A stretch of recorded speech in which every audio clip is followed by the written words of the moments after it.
জুবিন গাৰ্গৰ নামত জনজাতি আৰু অজনজাতিৰ মাজত বিভাজনৰ ৰাজনীতি কৰিছে লুৰিণজ্যোতি গগৈয়ে। ৰাজনৈতিক মুনাফা লাভৰ বাবে লুৰিণজ্যোতি গগৈয়ে কৰিছে নিকৃষ্ট ষড়যন্ত্ৰ। এই অভিযোগ বিজেপিৰ মুখপাত্ৰ ৰঞ্জীৱ কুমাৰ শৰ্মাৰ। থলুৱা খিলঞ্জীয়াৰ পানীয়ক অৱমাননা কৰি পশ্চিমীয়া বিলাতী সুৰাৰ হৈ ওকালতি কৰিছে লুৰিণজ্যোতি গগৈয়ে। অসম জাতীয় পৰিষদৰ সভাপতিগৰাকীয়ে জনজাতীয় পৰম্পৰাক অপমান কৰিছে বুলি মন্তব্য বিজেপিৰ মুখপাত্ৰ ৰঞ্জীৱ কুমাৰ শৰ্মাৰ। অসম জাতীয় পৰিষদৰ সভাপতি লুৰিণজ্যোতি গগৈয়ে সংবাদমেল পাতি অভিযোগ কৰিছে যে অসমৰ মুখ্যমন্ত্ৰীয়ে জুবিন সমাধি ক্ষেত্ৰত মদ অৰ্পণ কৰিবলৈ নিদি মানুহখিনিক জনজাতীয় পৰম্পৰাক অৱমাননা কৰিছে। আচলতে মুখ্যমন্ত্ৰীয়ে জনজাতীয় পৰম্পৰাক অৱমাননা কৰিছে নে লুৰিণজ্যোতি গগৈয়ে জনজাতীয় পৰম্পৰাক অৱমাননা কৰিছে? আমি যদি দকৈ চিন্তা কৰোঁ তেতিয়াহ'লে স্পষ্টভাৱে দেখা পাওঁ অসমৰ বিভিন্ন জাতি জনগোষ্ঠীৰ লোকে এক আধ্যাত্মিক ব্যৱস্থাৰ জৰিয়তে, এক আধ্যাত্মিক প্ৰক্ৰিয়াৰ জৰিয়তে, এক পৰম্পৰাগত প্ৰক্ৰিয়াৰ জৰিয়তে নিজৰ পানীয় তৈয়াৰ কৰে।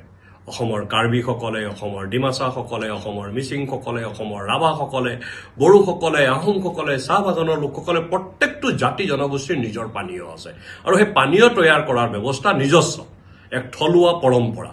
এই থলুৱা পৰম্পৰা তৈয়াৰ কৰা পানীয় তেওঁলোকে পূৰ্বপুৰুষক স্মৰণ কৰি পূৰ্বপুৰুষৰ সমাধিত অৰ্পণ কৰে সম্পূৰ্ণ আধ্যাত্মিক ব্যৱস্থাৰ জৰিয়তে, এক আধ্যাত্মিক পৰিৱেশত। তাৰ এটা বিধি ব্যৱস্থা আছে, সেই বিধি ব্যৱস্থা মানি চলি তেওঁলোকে সেয়া অৰ্পণ কৰে।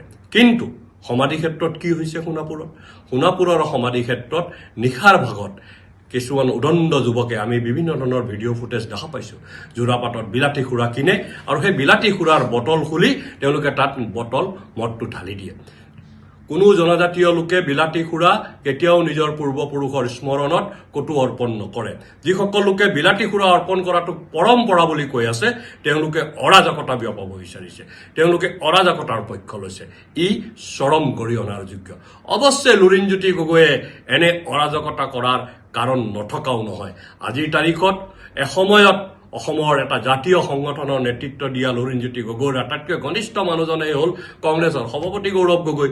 গৌৰৱ গগৈৰ যি শহুৰৰ ঘৰ আছে, শহুৰৰ ঘৰত কিন্তু বিলাতী সুৰাৰে পৈভৰ চলে, তাত বিলাতী সুৰাৰে সকলো কাম কাজ চলা হয়। গতিকে গৌৰৱ গগৈয়ে যদি লুৰিণজ্যোতি গগৈৰ জৰিয়তে অসমৰ জনজাতীয় সমাজত বিলাতী সুৰাৰ সংস্কৃতিক জাপি দিব খুজিছে, তেতিয়াহ'লে আমি সেই সংস্কৃতিৰো বিৰোধিতা কৰিম, লুৰিণজ্যোতি গগৈৰ সেই ষড়যন্ত্ৰৰো আমি বিৰোধিতা কৰিম।